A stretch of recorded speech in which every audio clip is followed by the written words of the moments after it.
le mi honi mo ni ko fata alkhairi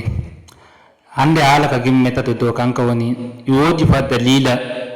ko watta gyo nanga be sukabe musamman ma be sukabe shaharibe de social media be de geten ko wayi ko ira mabbe iwodi dalila ko watta nanga be ko watti bi minno faamu jawane no watti kambe ta woni be nangata kambe kamma ko nangata be ay tayi dum hawti ido ira dum no fi ko be katta de social media mo nangi huwata yi wodi ko tumo to do so ginno hani ko cen darasi to do wongi nangino ismail to ngada ismail bada wonno o wurto ake ka jar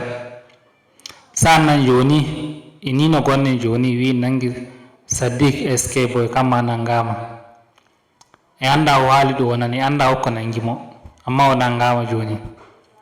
so ko watti nangata be ginno huru sese de social media don no gida wallahi haydu warta ajal mada ya do wada dum do nishadi to nyande ko kanju warta tamma wahala so ginno en kuru sese sukabe ka Allah en al ko yaki humo kiden de social media tawte hore ma ko wa nan watta garten go watta ko dum yani kaden ko shuki darasi do ira dum fi ko farto be sukabe musamman ma be sukabe be geten de social media ko de iya der hotel be ko shata videoji mabbe yani ustiren ko yakibe dum in babban darasi Allah hollaten to musamman ma nino Allah hollaten kullun non nangaybe to laggi asaban hande be hobe dilli be galama duniyaaru to ira dum social media woni be kadaay so ginno hani gade hank hani ande ko gat tawci social media dum kanju wonantama komai ɗum hokkatama komi ko no yoɓade de social media to ta wartir ɗum kañum to woni rayuwa maɗa huru sesa ta koye koyete goɗɗo imma waɗa igroɗa content kokkay ɗum ma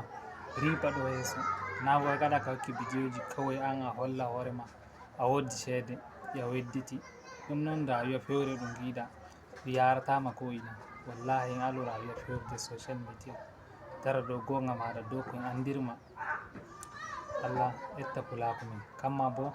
ko mon nangi Sadiq SK boy Allah wurtinamo jam Allah hito o wurto jam to wurto hay kama Allah hito moƴƴina kuskureji makko